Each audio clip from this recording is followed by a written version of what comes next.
Yeah. Morning, everybody. Welcome to the Central Virginia Transportation Authority Finance Committee meeting on Wednesday, December 10th. I don't think there's anybody here you don't know. There's no introductions to be made. If you would stand with me and we'll do the Pledge of Allegiance.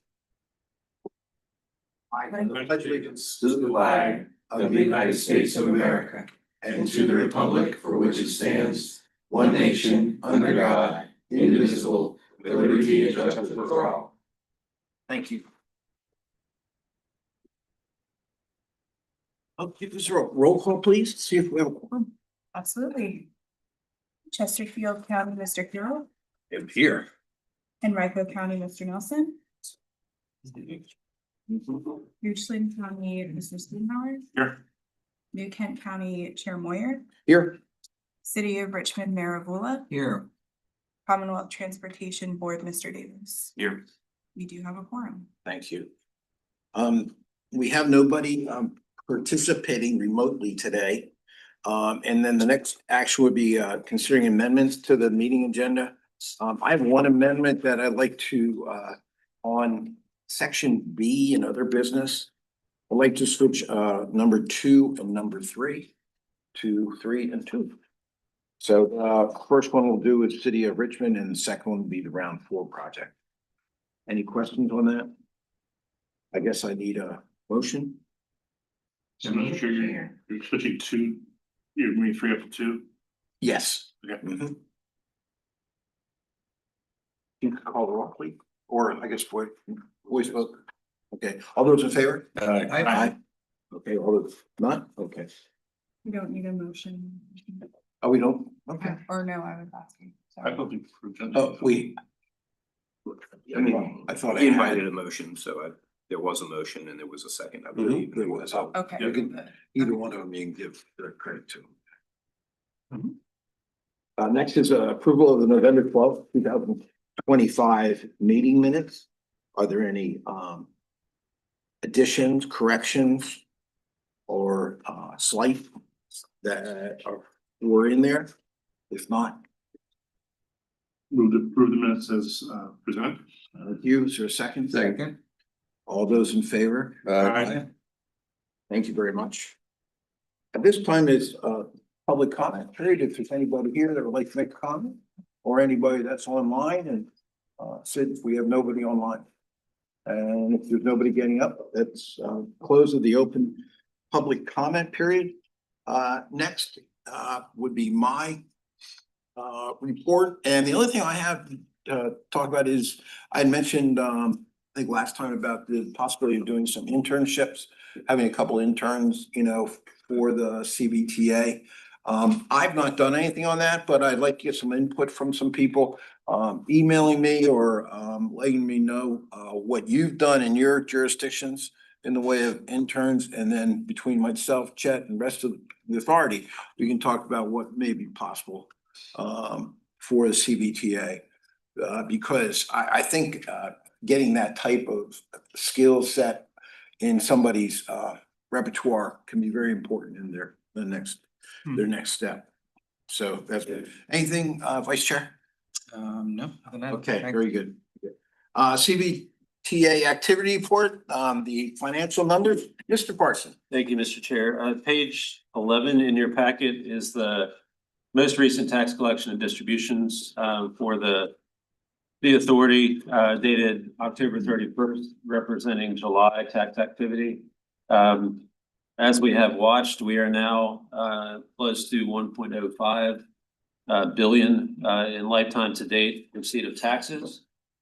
In terms of the specific last month, fuels tax has increased slightly from month to month. And we are watching, as always, the tax revenues over the holidays to see impacts from the sales and use tax and any changes. If we go back and look at previous years, there is some variation month to month, especially as we go through the holidays and into the spring. So we'll watch that closely to see if that continues that trend or if there's anything else that happens. Just to recap, the two boxes that are at the bottom of that table on page 11 reflect kind of the other things that are happening with income and revenues. We are capped. Our working capital reserve is at 18 million and maintained there. We have also seen interest income that has been allocated in the amount of 5.5 million.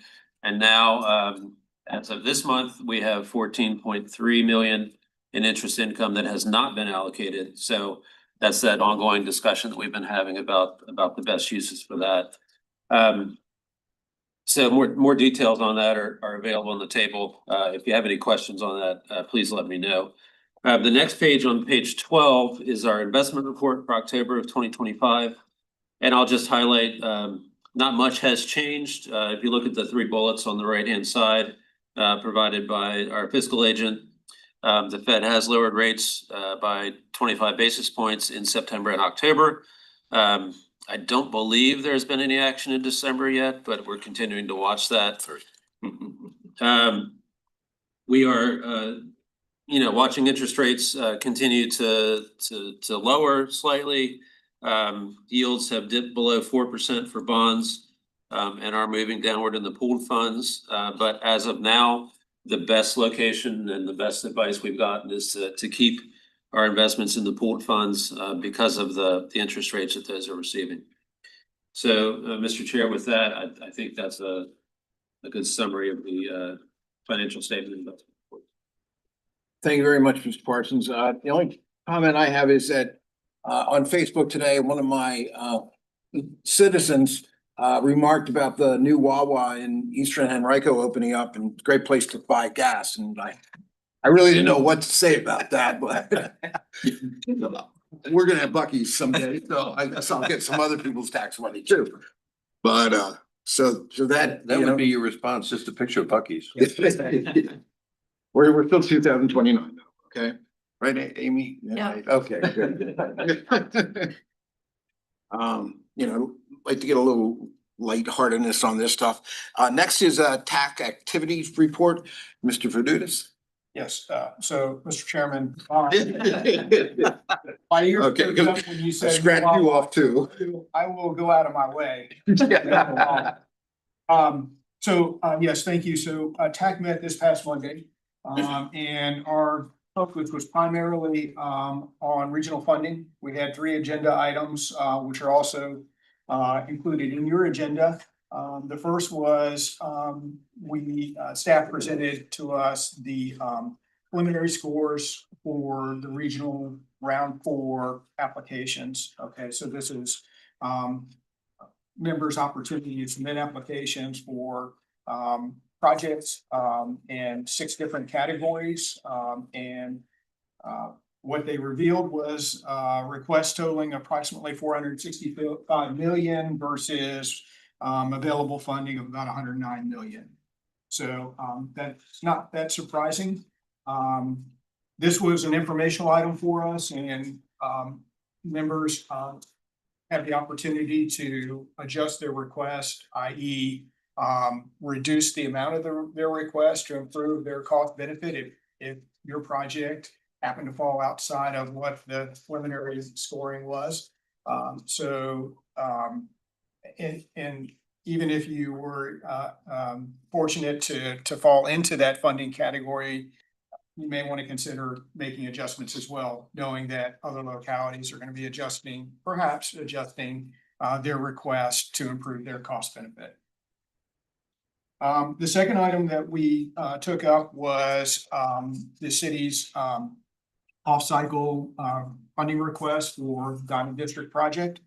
And we, in accordance with off-cycle request procedures, the project was scored and ranked against round 4 projects.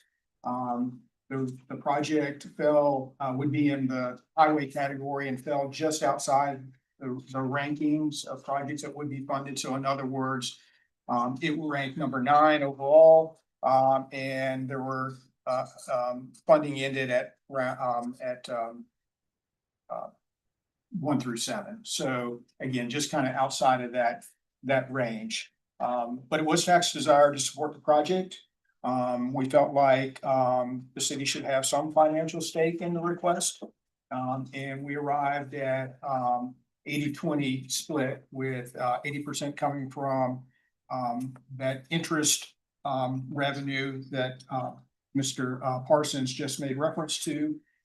And then the 20% would be, the city's responsibility to use non-CVT regional funds. We didn't specify exactly what funds where that would come from, but it would be non-CVT regional.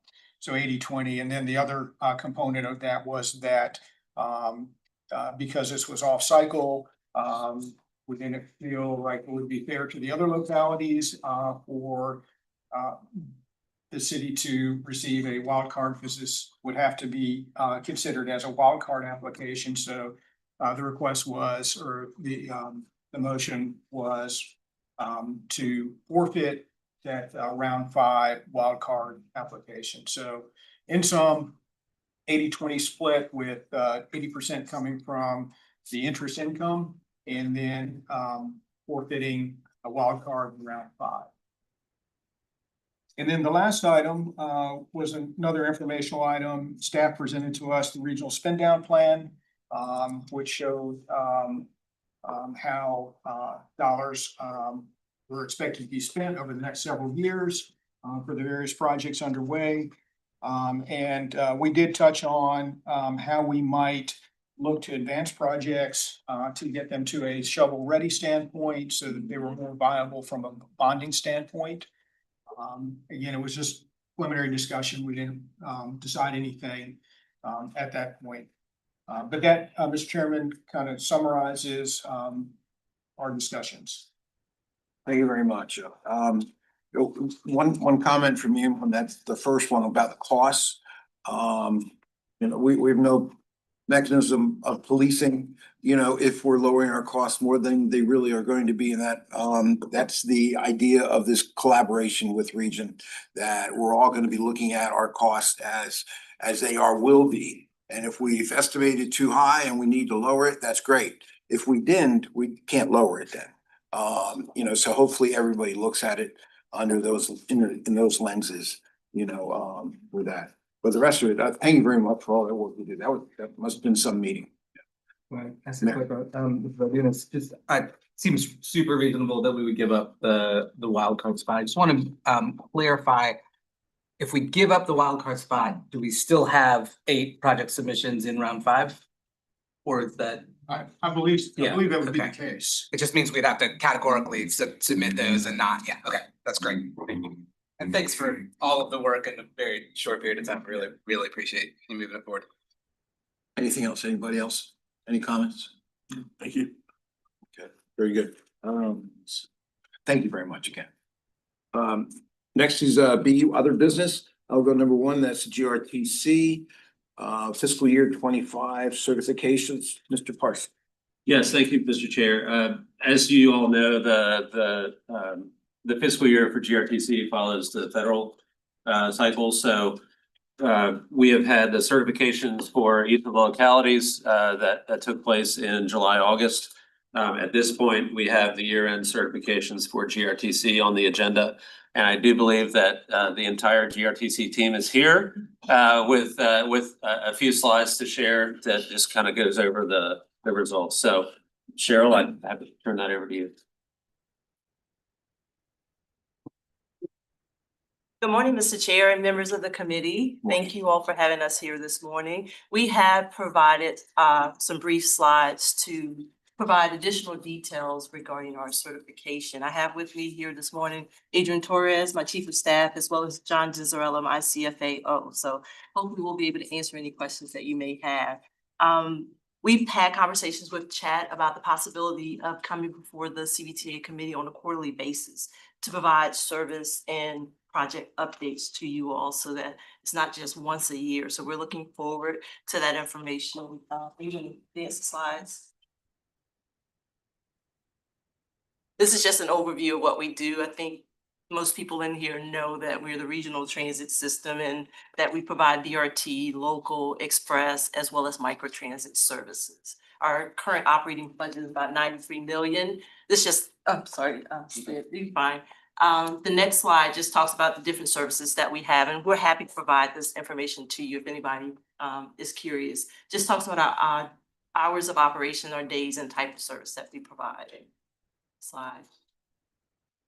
This is our FY 25 revenue and expenses. As you can see, CVTA is 27% of our revenue budget. And then the others is from federal, state, and other local. Our FY 25 adopted operating expenses, 68% of that is human capital. That's the majority of where our expenses are. The next highest is our purchase transportation, which is the Care Plus, and Care on Demand service, which services the elderly and disabled. That is a curb to curb service. And then some additional expenses that we have. Sorry, I can't see that far. Other than our paratransit, our state of good repair, and of course, fuel and lubricants for the buses in order to keep them on the road, and then our casualty and insurance. Those are the majority of our expenses that we utilize our CVTA funding for. All right, I'm gonna hand it over to Adrienne now, and she's gonna talk. Okay, I know. Yeah. Hey, Johnson, yeah. All right, so Cheryl highlighted about 27% in FY 25 goes towards supporting our overall system. And going through kind of our whole list of all of our routes, that's where the majority of the funds for CVTA go with that 27%. So this is tied into our regional public transportation plan. And for those who are kind of new, we come here every year about April. We bring the plan forward. We work with the TPO, TAC, as well as the CVTA TAC, and basically come up with the regional priorities.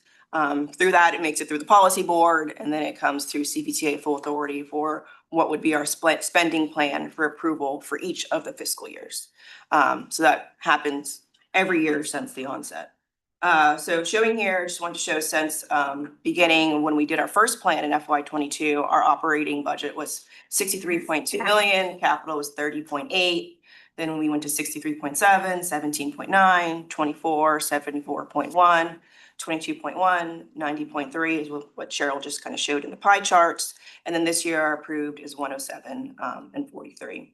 So with those increases, a big piece is that in FY 24, we had our collective bargaining agreement happen. So operator salaries were significantly increased, as well as we kind of overcame the pandemic and we were able to put service back, as well as we started some of our expansion.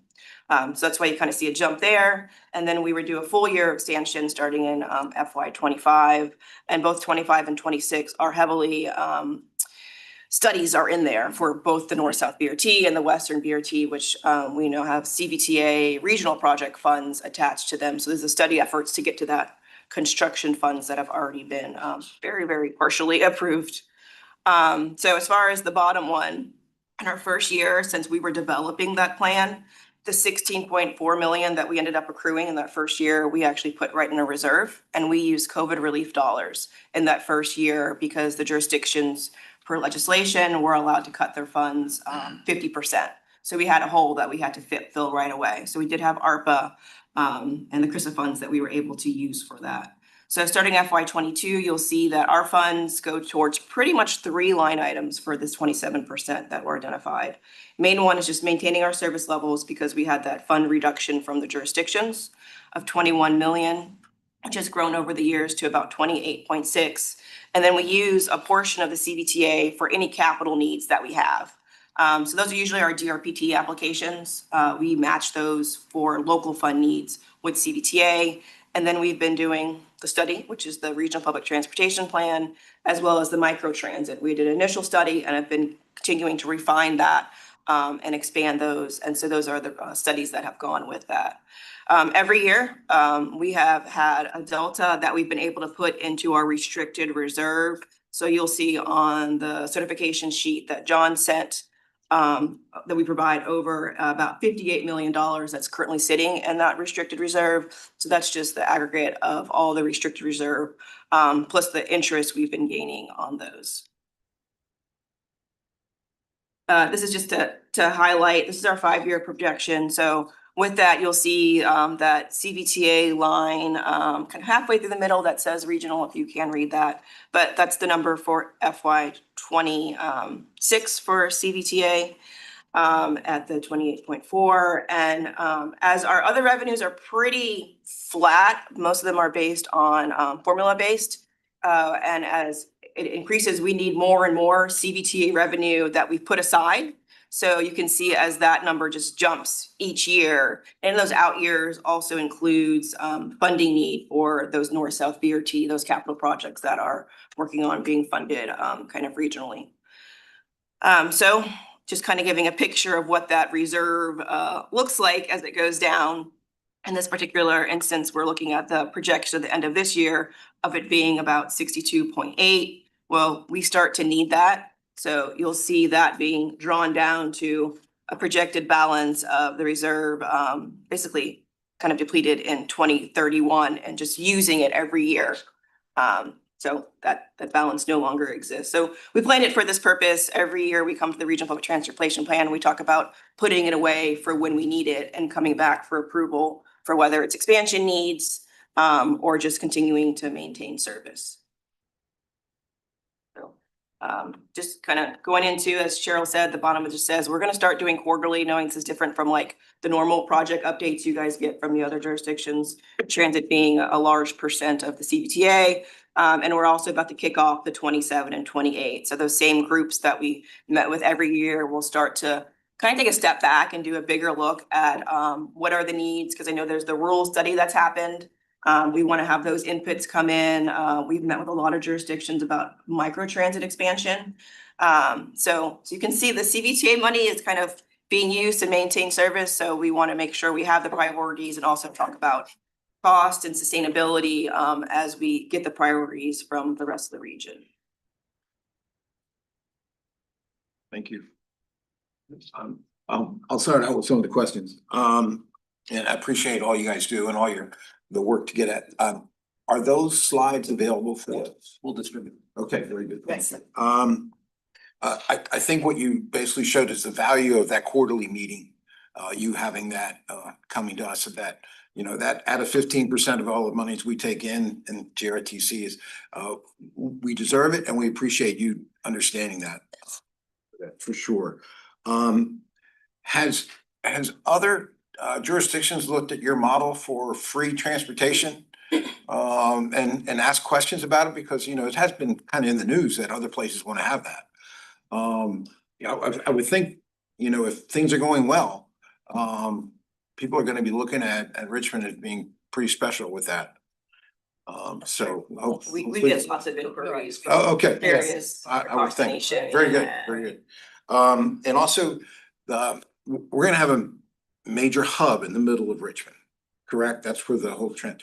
Will all kinds of different providers be able to bring people to that so that they can get on a bus and go someplace else? You mean like Like, more let's say Bay Transit would get like 5, 6 people. They'd pull up to the transportation hub, and those 5, 6 may be going some different places. But they'd be able to get on one of your buses at that point. We haven't talked about it in the context of Bay. We've had some conversations with Greyhound. Okay. Of it being kind of like a multimodal hub. Sure, I think it'd be, great, because I would think, coming from Pennsylvania, Lancaster area, Lancaster County is set up pretty much as a wheel, and the hub is the city, and spokes go out from that. And a lot of times, transportation goes out those same spokes.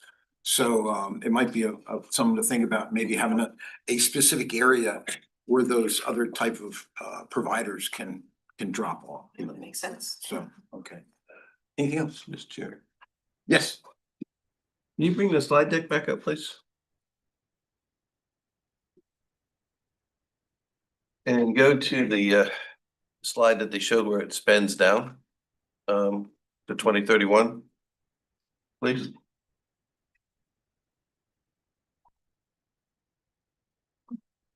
What happens in 2032? That's what we're working on.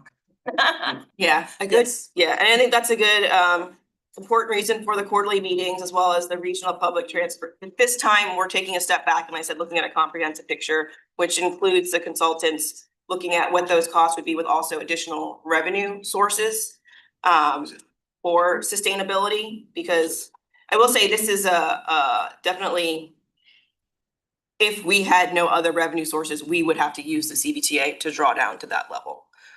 We are going to go after additional DRT applications to kind of continue to put this off having to use that restricted reserve. But that is the conversation.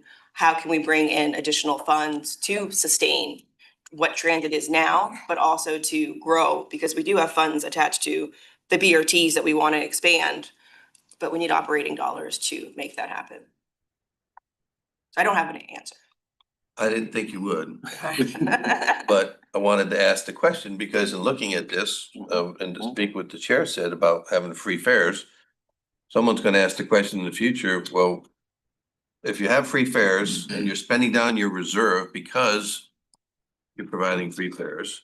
Now, we predict that, you know, as the region grows and the dollars grow that CVTA gets in, that 15% pot will get a little bit bigger. I don't know how much bigger it will, but it probably will, but it's gonna be a challenge in 2032 to if you have to walk back from where you're at with free fares. And it's just something that I think GRTC is gonna have to look at hard. Because other than what you've seen coming in through the regional dollars from CVTA, I don't know that there'll be additional funds coming out of the CVTA to support GRTC other than what we're already putting in. That's just my 2 cents. And so I hope that there may be some other funding mechanisms to help with that. And I know Henrico and Richmond both have money that they already put in as well as Chesterfield. Mr. Chair, you're the chair of there, so maybe you have an answer for us. Reverend Nelson. This is the weirdest spot. I just try to be quiet. You came a little too soon. 15 minutes more. Yeah, what I said, you came into the board talks about this all the time. Okay. So this is, we meet monthly. I would say half of the meetings, we're talking about revenues. So Sure. we realize at some point, we're not gonna wait until 2032. Every year we're looking at, we have to reassess every year where we are with free fare. You know, we still try to be aggressive about going to try to get different money, whether it's from the federal government, from the state, whether it's grants, et cetera. Continuing to look at what the localities do. And then at some point, we'll have to make a decision. So far, we've been able to continue to make it work. So the only thing I can say is the staff continues to aggressively go get money. And then we as a board continue to evaluate it. We won't get to 2032 with zero. I didn't think you would, but I think that, and I don't know how many people will watch this in the future. We don't get a huge participation rate on our finance committee meetings unless someone's tired and needs a way to fall asleep. But I think that it's worth asking the question because of what the slide deck that was put up, that if someone was to look at in the future, go, well, what are they gonna do then? And the point is to let them know that the GRTC executive board, which is made up in Henrico, Richmond, and Chesterfield, is working to find a solution. So for anybody who may watch this in the future, we are working hard to continue to get revenue from wherever we can to continue to, I mean, this is a service to the community at the end of the day. Those who live in our regions who ride the bus, I mean, I've not met anyone yet who says, please make us go back to paying to ride the bus. Imagine not. Yeah, so it's a service that people in our region appreciate, that people across the country want to emulate. but it's not free. Whenever I hear the word free, it makes me cringe because it's not. It's only free to the bus rider, but we have to find the money. So, which we are working to do, and we have to continue to just evaluate where we are. And who knows, at some point we might have to make some tough decisions, but right now I don't think we're there. Thank you. Thank you very much. I think it's a perfect explanation for anybody who may watch us in the future to understand what that is. Because 2032 does look kind of dire on that chart. It's also worth noting that like, that was never a massive part of your revenue stream, right? Fair? No. Yeah, that's correct. Yeah, it's about 6.8 million is what we're saying is kind of that delta, and the gap that this doesn't show, it just shows the CVTA piece in 2031, it's like 30+ million. So that's a very small amount. So there is a bigger need beyond that. And I guess in terms of what the trade-off is, it's, let's say 6 million. We have seen 4.5 million additional trips happen because of the zero fare. So we went from 8 million to 12 point whatever. So I mean, the value to the region for $6 million, that is a lot of people who are able to get to jobs they couldn't get to. Kind of transit freedom is like I like to say, like the way that we drive cars, they're able to get off the bus when they want to. So I mean, that is very impactful. That's what people are looking at us. How are you making it work? And we are, as he's noted, scrambling every year to figure out different revenue sources outside of any of this to get zero fare working.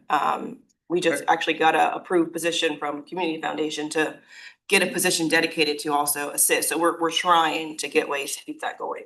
I remember also being compelled by, looking at what portion of your revenue stream was fare versus the operational cost to collect fares. Yeah. And how that actually even eats into that revenue stream even more. I mean, obviously it's something y'all gotta look at, but, hopefully we can add another cent to CVTA or whatever, right? Like. I think I add in, this conversation is good, and I'm able to take back to my colleagues. I've been honest with Cheryl and Adrian that what we get from CVTA, GRTC, I'm taking off CVTA at GRTC, is what we're going to get. Like, you cannot expect to get more than 15% from CVTA. So everything else that we're doing, we need to be kind of going out there. And to be honest, we're also being aggressive with routes. And so we're trying to make public transit really a regional thing. So it's not just the buses, but it's micro transit and all of these other things, paratransit.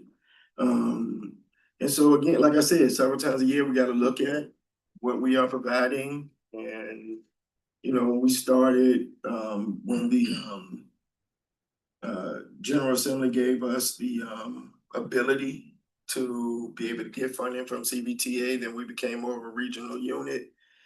We were down bad, like, what is it, like 3 or 4 years ago now? I mean, we're down to like 220 operators, and now we probably, what are we at now, like 320, 315, something like that? We're 315, but the budget's 325. And we have, transit all over the place, but it costs. So Sure.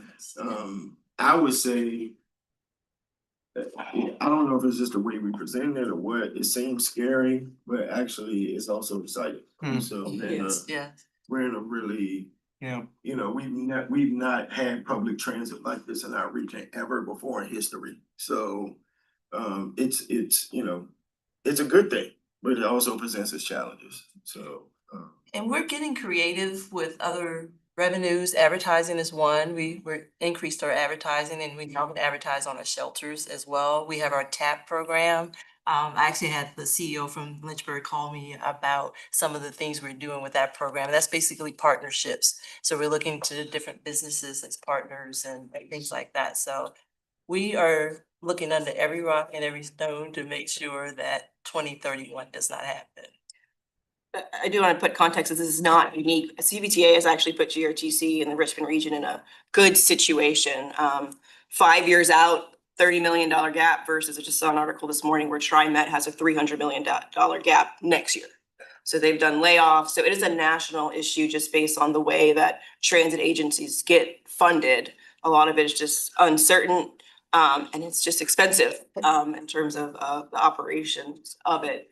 And CVTA, when it was passed, I think the context was service is as it was today. So the funding did go to support that, but we have grown. So that's kind of the conversation. Well, we've grown. How do we sustain also those micro transit zones, which are all covered through completely grants at this point? When those come off, is the expectation for jurisdictions, or is it that's all happening now as far as the conversations with that? So we're trying to stay ahead of this, so we're not a TriMet or any of those others at this point. But yeah, it's CVTA's been great as far as getting us to where we are. Mr. Chair. Yes. Question, are there ongoing efforts to optimize the route in terms of capacity of the vehicle that's actually carrying passengers? I'm trying to figure out a way to make the dollars go further. If you reduce expenses, the dollars go further. So in order to match and optimize people traveling from points along the route, is there ongoing effort to match the capacity to the actual travelers that are on the bus?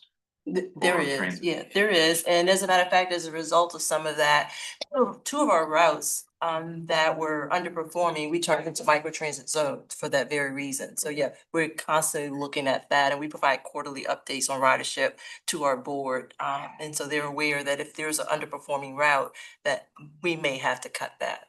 Okay, at some and point. so you do have the ridership data as far as, the number of Yes. people riding.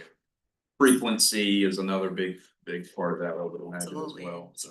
More frequent, more expensive, yes. The board gets those updates like monthly. They've also bought a couple of bigger buses too to handle capacity on the bigger routes where they have more people. Yes. A double bus, I think they call it. Yeah, it's Arctic, and it's 60-foot long. It's like 2 30-foot buses put together. Yep. And our Pulse, because of the ridership on our Pulse, it can handle that type of a vehicle instead of putting additional. You may put 12 40-foot buses out with Arctics. You may not need, but you may only need 8. So it makes a difference. Yes. Been some good stuff. One other thing I mentioned before about the local businesses, providing, they're being provided great employees by you getting them there. Maybe they could help with the cost of transportation. Different ways that can be done, I'm sure. There might be some ideas that, if we're going to, give a business a break, if they're able to give money to GRTC, that maybe it's offset someplace else. Yes. But I think that's an idea, because there's some major employers that probably use your buses a lot, so. Yes, and we are aware of them. Yes, and we are reaching out to them. Good, Yes. good. Yeah. Thank you. And DCU, I'm gonna add that one as well. DCU. Amazon. Correct, Yes, that would be. yes. Mr. Parsons, you want to summarize that? Yes, sir. So there is an action item as part of this item B1. And that action is to, if you look at page 13 in your agenda, this should be familiar. This is the annual certification of expenditures, which matches the reporting that is provided in your agenda packet. And the requested action is to recommend that the full authority approve the GRTC FY25 certifications. And that can be a voice vote. Do I have a motion? So move. All those in favor? Aye. Thank you very much. Passes. And that'll go on as a Do I recommend. need to abstain? I didn't hear you anyway. I didn't say anything. So I didn't- And since I don't have to abstain. there you go. Yeah, a big eye, right? Okay. Next will be, since we did switch it, will be the City of Richmond off-cycle funding request update. Mr. Parson has that, and we've heard some about that already. Yes, thank you, Mr. Chair. So page 27 is a staff report for the Finance Committee's consideration. This is pared down from what Mr. Badunas recapped of the TAC meeting. We don't have a responsibility as a body today to go through the technical merits of the project. TAC has covered that. The real focus today should be funding sources and what options may be available for the CVTA to consider if it chooses to support this request. So the background is there on the top of page 27. But I will say that we have steps to follow. There is an adopted framework that the CVTA uses to assess off-cycle requests. We've gone through that process. TAC has been very diligent in working with the city to understand the project needs and the eligibility. It is an eligible project under the wildcard scenario that Mr. Badunas summarized earlier. But what we want to talk about this morning is potential funding sources. And there were five options that were discussed at the TAC meeting. The city did share their comfort level with a number of those options. And as you heard Mr. Badunas, the outcome of the TAC discussion was a recommendation for the CVTA to assist with 80% of the project need through interest income, and for the city to be responsible for the remaining 20% through whatever means the city identifies. The TAC did not want to dictate how the city spends their funding. But so that would be under item 1D in the staff report. And as you heard earlier, the interest income levels have risen just over $1 million in the last month. So the total amount there now is not 13.1, it is now 14.3 million in available interest income. The timing that we're talking about for this decision would be leading up to our January authority meeting, which is, I believe, is the 23rd of January. So there is another round of committee meetings between now and then. It would push us right up against the agenda packet deadlines, but I think at this point, this is a requested action that is on the agenda today. So I think, Mr. Chair, at this point, if you have discussion items, I'm sure the city is more than willing to provide additional background if necessary, but that's kind of where we stand today. Thank you, Mr. Parsons. I'd like to get the input of everybody that's here. I'm sure Reverend Nelson will be back. But we've gone through this last time. We appreciate all the effort that TAC has done on this. Mr. Carroll? I'm gonna let the city start off first. It's their project. Okay. Vice Chair? Thank you, Chair. I've shared my enthusiasm about the project and sort of the circumstances that got us here. I'm super grateful that this is even a possibility, given the timelines that we're up against to try to keep the Diamond District moving forward. Obviously 100% would have been great, but 80%, like we can figure it out. And so, just nothing but gratitude for the speed and the expertise of the TAC and of, Chet sort of helping shepherd this through. So yeah, very grateful. Anybody else? Mr. Carroll? Yeah, thank you, Mr. Chair. I think that there's a reason why there was some flexibility built into the CVTA when this was established. Because it was known that there could be a possibility that a project may pop up that needed to be funded, that could be funded, otherwise wouldn't have a way to be funded. We go back and look at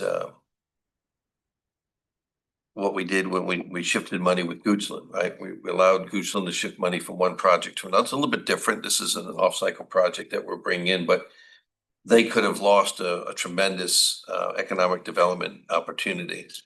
And as it ended up, the CTB ended up helping them with the additional funding, and they were able to get that project completely funded and ended up getting an incredible economic development deal. And right now we have a project that's I think is worthy, and I think it's worth moving forward. I think that if the city's okay with this type of plan, I'm fine with it. My personal opinion is that it is precedent setting, but because of the process we went through to do this, it's a good precedent setting.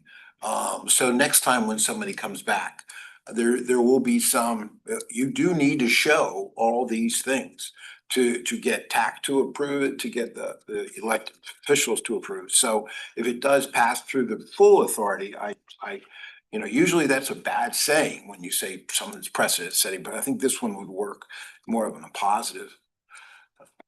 Ms. Davis? Well, I applaud everybody's efforts to work through it. I echo Mr. Carroll's comments. He certainly has more historical context with the organization than I do, so I appreciate that perspective. And the precedent comment is well taken as well, so that's all I have. Reverend Nelson? I can tech work through it, so I'm just ready to go. Do I have a motion? Mr. Chair. I guess we gotta clarify what the motion is. Yeah, Okay. yes, point of clarification. So the TAC took action on Monday to make a recommendation to the full authority. The mechanism is the committees advise the full authority. So if Finance Committee decides to take action today, it would be a recommendation one way or the other to the full authority. So staff will work to present both recommendations for the January meeting, so that the authority has all the information in front of it that it needs to make a decision. So move the TAC recommendation. So moved. Do I have a second? Second. You can do it. I'm sorry for taking it. I love it. It's visualism in action, It right? makes it even better, right? It makes it even better. Excited. And I was gonna jump in, but you know, I It wanted to doesn't, give you a shot. it doesn't say what kind of vote I need here, but I'm gonna go with roll call. Yes, Is that okay? So, no, could you do the roll for me? Sure. Chesterfield County, Mr. Carroll. Aye. Enrico County, Mr. Nelson. Goochland County, Mr. Spoonhour. Stepped away. New Kent County, Chair Moyer. Yes. City of Richmond, Vice Chair Vula. Aye. Commonwealth Transportation Board, Mr. Davis. Aye. As they do it, pass. Very good. Next one, the round 4 project evaluation update. Yes, thank you, Mr. Chair. This is taking a step back on page 19. This is an information item, but it harkens back to Mr. Badunas' update from the TAC. You'll see starting on page 20 with the fold out pages. This is our initial draft round 4 scoring. So this is all of the information that has been compiled on how the projects prioritize and rank according to multiple categories.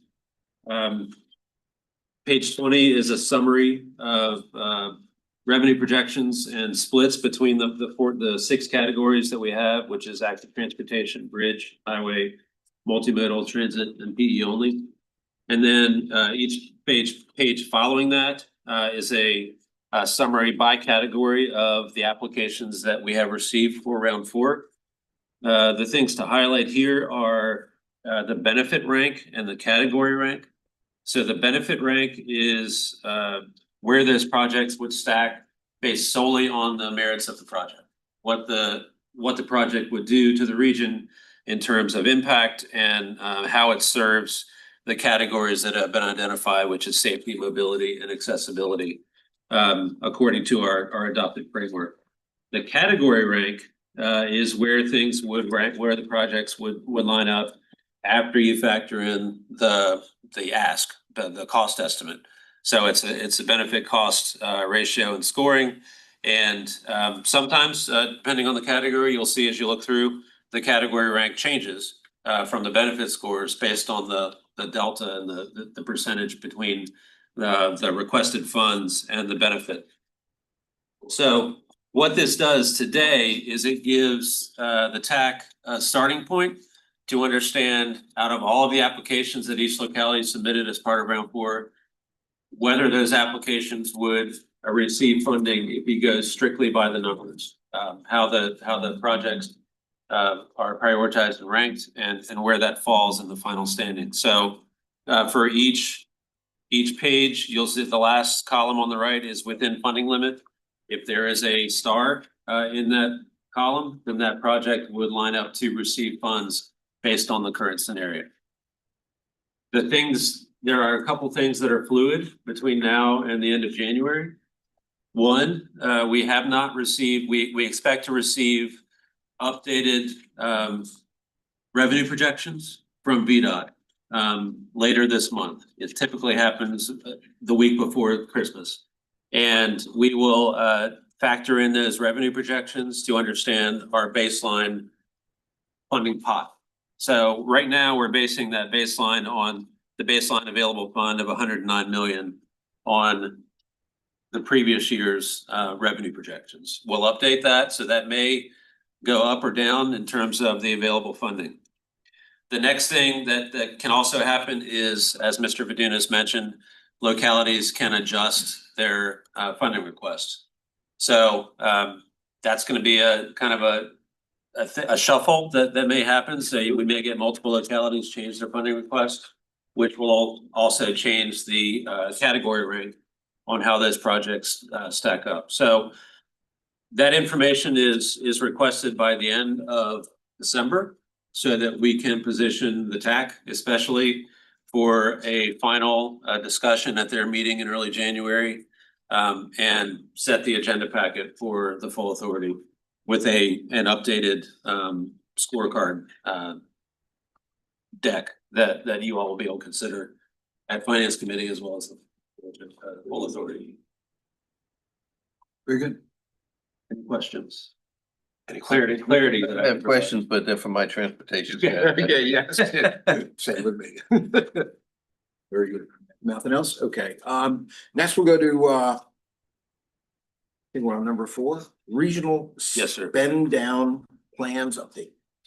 Mr. Parsons. So Mr. Vadunas mentioned this as well. On page 29 is a brief staff report, but we have a new process as of last year that we work with localities to biannually get updates on how all regional funds, regional awards are planned to be used. A lot of this is actually sourced from VDOT because VDOT administering a big chunk of the work dictates where the schedules line up. But this table, starting on page 30, shows a summary page plus a separate page for each locality that outlines where the schedules are going to be by quarter between now and Q4 of FY31 in terms of project expenditures and where these projects all line up. This is a comprehensive look at all of the regional allocations that have taken place so far. As you know, next spring, the next few months, we're working through round 4. So once those allocations are made, we'll update our allocations plan as well as this table sometime next summer would be the next scheduled update of the spend down plan.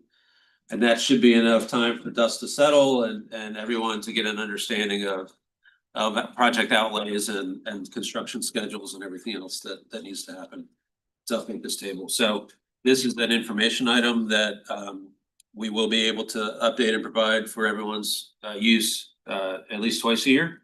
And obviously, if there are mid-year needs that you all need updated project information, we'll do our best to provide that as well.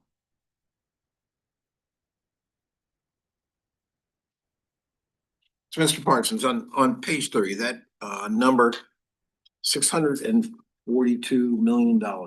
Yes, sir. Is the total projects that we will be funding? That is the total allocations that CVTA has made commitments for. Okay, that's So- Yes, that is actually money that is spoken for by all of the regional projects that CVTA has supported to this point. This is when we hope other people from other jurisdictions aren't watching this, okay? I know in being at VACO last month, without talking, listening, to what they're going through with Interstate 81, and how to do the projects out there. There's no cohesiveness. One is 325 miles.